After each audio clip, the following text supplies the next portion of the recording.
Don't get on that elevator with him, the housekeeper said quietly, not looking up from her cart. Trust me. I almost laughed. I was standing in the hallway of the Fairmont on my wedding night, holding a glass of champagne my husband had just poured for me, and a woman I'd never met in my life was telling me not to step into a hotel elevator. I got on anyway. My name is Serena Voss, and 3 weeks ago, I thought I was the luckiest woman in the world.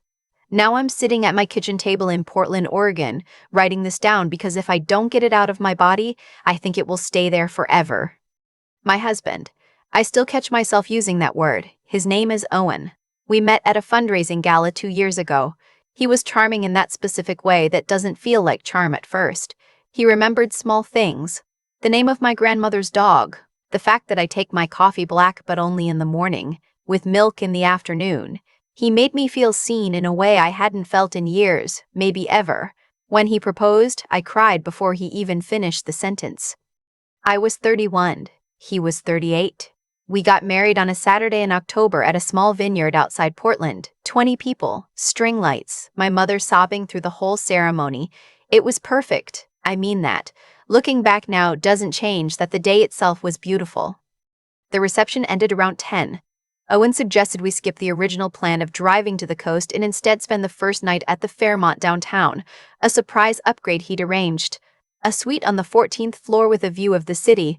I thought it was romantic. I thought everything he did was romantic. That's the thing about being in love with someone who is performing love. The performance is flawless. We checked in just after 11. Owen carried both our bags to the elevator bank and pressed the button. I was tired and happy and a little bit drunk on good Willamette Valley Pinot Noir. The hallway was empty except for a housekeeper pushing a cart of fresh towels about 20 feet away. She glanced up at us. Then she looked at me specifically, not at Owen, at me. Don't get on that elevator with him, she said quietly. Trust me. Owen didn't seem to hear her, or pretended not to. He was looking at his phone. I turned back to the woman. She was maybe 60, small, with the kind of face that doesn't perform anything. She wasn't dramatic about it. She wasn't whispering with wide eyes or making a scene. She said it the way you'd say, "Don't forget your umbrella," matter of fact, almost gentle. Then she turned back to her cart. The elevator doors opened. Owen stepped in and held his hand out for mine. I hesitated for exactly 3 seconds.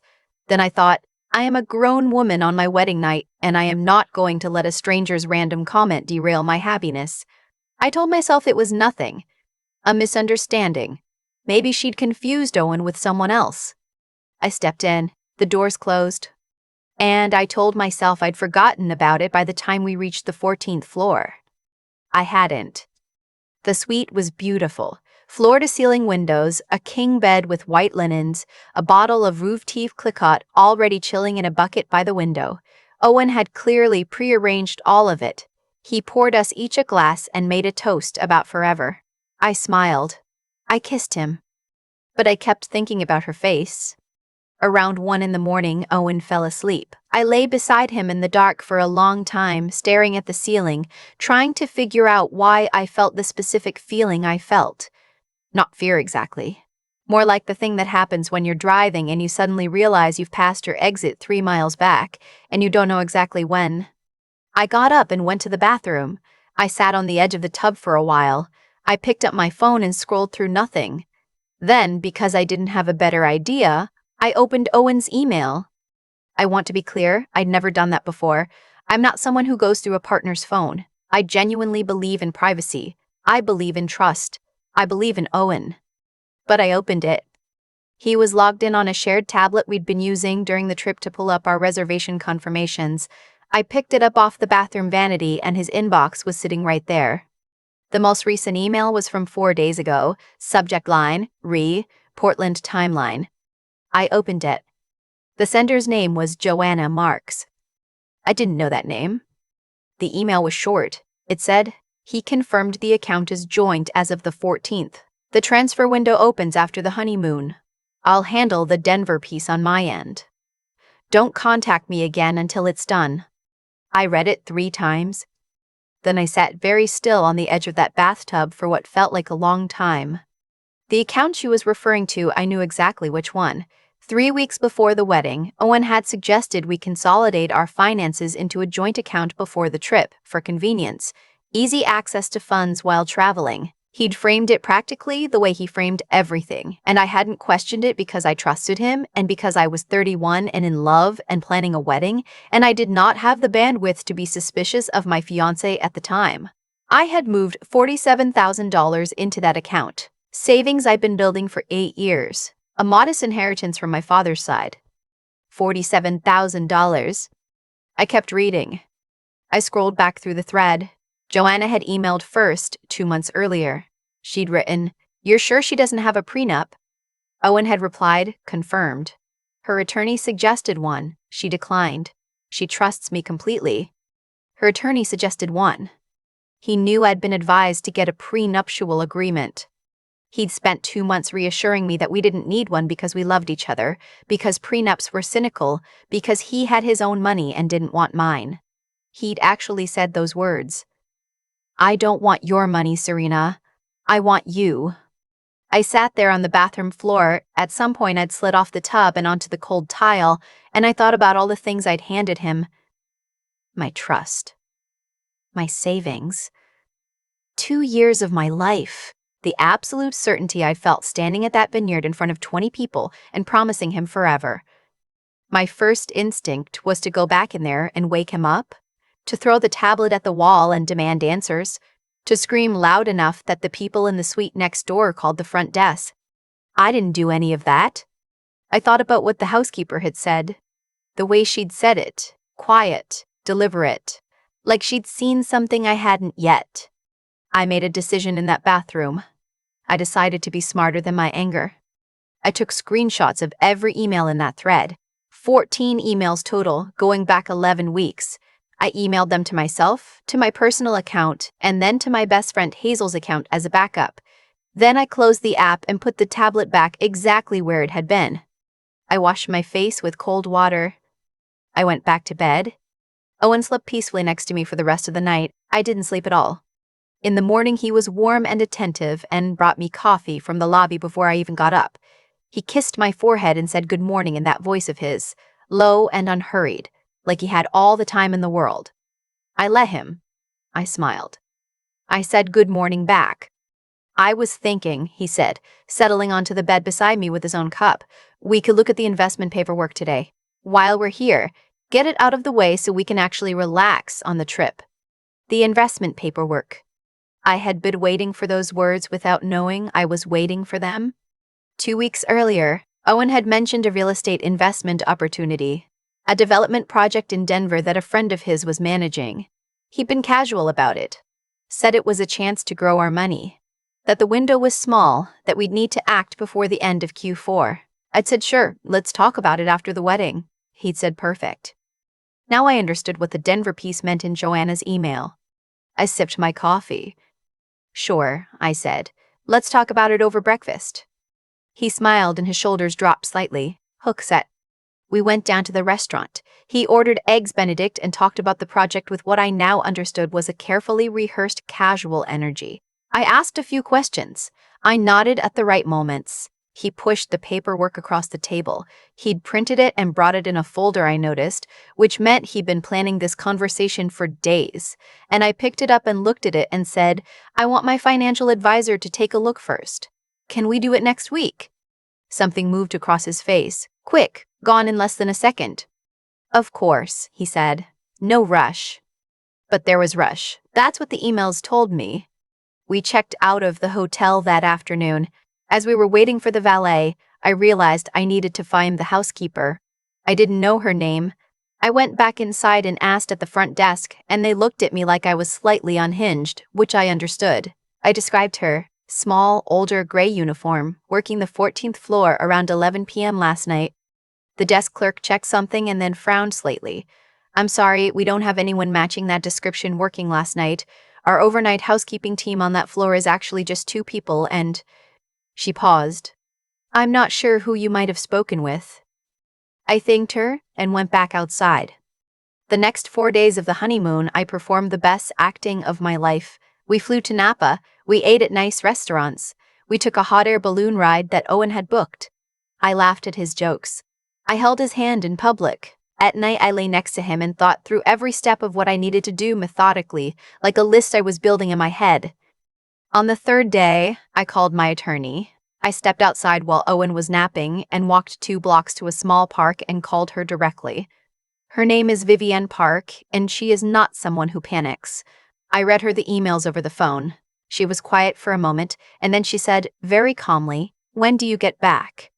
"Sunday." "Come to the office Monday morning, bring everything." I went back to the hotel room. Owen was still asleep. I watched him for a moment from the doorway and thought about how much of what I'd believed about him was real and how much had been a construction. I genuinely couldn't find the line anymore. When we got back to Portland, I went to Vivienne's office. While Owen thought I was having brunch with Hazel, Vivienne had already done preliminary research. She'd run Owen's name through public records and found something I didn't know. 18 months ago, he had been the subject of a civil complaint filed in King County, Washington. A woman, I'll call her his former girlfriend, had alleged financial fraud after a joint investment account was emptied. The case had been settled out of court, quietly. The records were there if you looked. Nobody had told me to look. He'd done this before. Vivienne slid a folder across her desk. "I've already contacted the bank to flag the joint account for monitoring," she said. "No transfers will be processed without your explicit written authorization. The account is functionally frozen on your end. He doesn't know that yet." I nodded. "Additionally," she continued, "you mentioned the inheritance funds. Are those still technically in your father's trust?" I had almost moved them. Owen had suggested it several times, gently, always practically. I'd been meaning to. I just hadn't gotten around to it. "They're still in the trust," I said. Vivienne almost smiled. "Good." She walked me through everything, the civil complaint, the pattern, the way the Denver investment was structured. The LLC had been registered 6 months ago, before Owen had even mentioned it to me, which meant the plan predated our engagement discussions about finances. Joanna Marks, she had found, was listed as a registered agent for the LLC. She and Owen had a documented professional relationship going back 3 years. They weren't impulsive. They were methodical. I thought about all the ways I had called myself lucky. The confrontation, when it came, wasn't on a train or in a hotel hallway. It was at our kitchen table on a Tuesday evening. Owen came home to find me sitting there with my laptop open and Vivienne on speakerphone and a printed copy of every document she'd compiled laid out in a neat row. He stood in the doorway with his key still in his hand. He looked at the table. He looked at me. Something shifted in his face. Not guilt exactly. More like recalibration. "Serena," he said. "Sit down," I said. He sat. He tried several things in sequence. First, confusion. "I don't understand what I'm looking at." Then explanation. The Denver LLC was legitimate. Joanna was a business contact. The emails were taken out of context. Then a version of anger. "You went through my private email?" Then, when none of those worked, something softer. He reached across the table and put his hand on mine and said, "I know this looks bad, but I love you." That part was never part of any plan. I looked at his hand on mine. I thought about the housekeeper. Then I looked at Vivienne on the phone and nodded.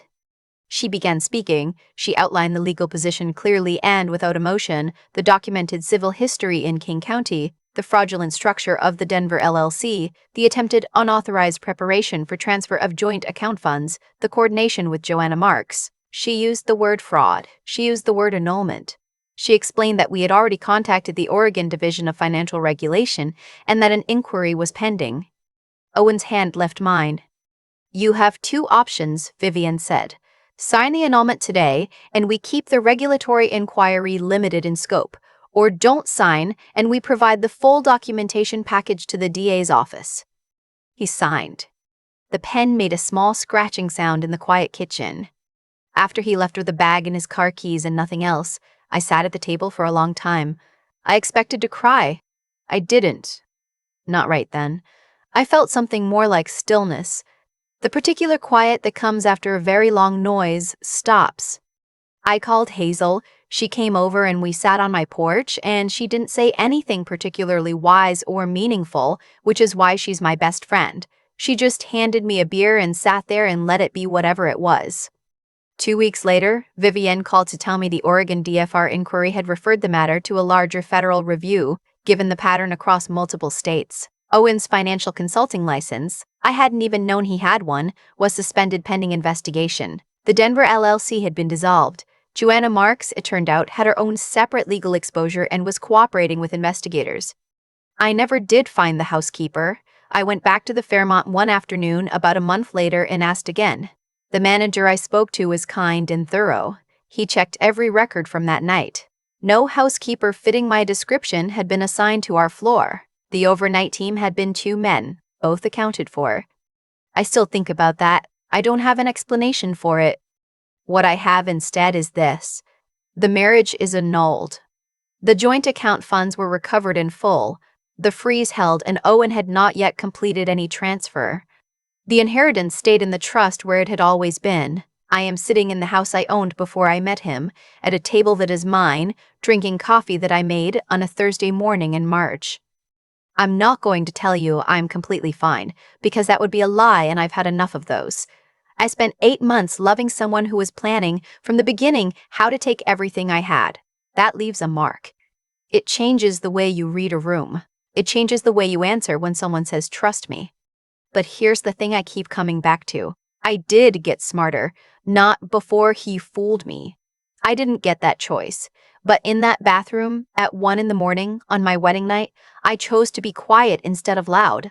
I chose to build something instead of blow something up. And that choice is the only reason I'm sitting here with everything intact. Sometimes I think about what would have happened if I hadn't picked up that tablet, if I'd gone straight to sleep and woken up the next morning and signed those papers at breakfast and spent the whole honeymoon being in love while the ground quietly dissolved beneath me. And then I think about a woman in a gray uniform who looked at me in a hotel hallway and said 4 words that made no logical sense and that I almost ignored entirely. Don't get on that elevator. I don't believe in omens. I don't believe in premonitions or signs or the idea that strangers are placed in our path for a reason. I believe in evidence. I believe in good attorneys. I believe in screenshots. But I also believe that sometimes the most dangerous thing you can do is dismiss the thing that doesn't fit, the detail that's slightly off, the question that surfaces at 1 a.m. and won't go back down. That's not mysticism. That's just paying attention. And paying attention, it turns out, is the one thing Owen never expected me to do.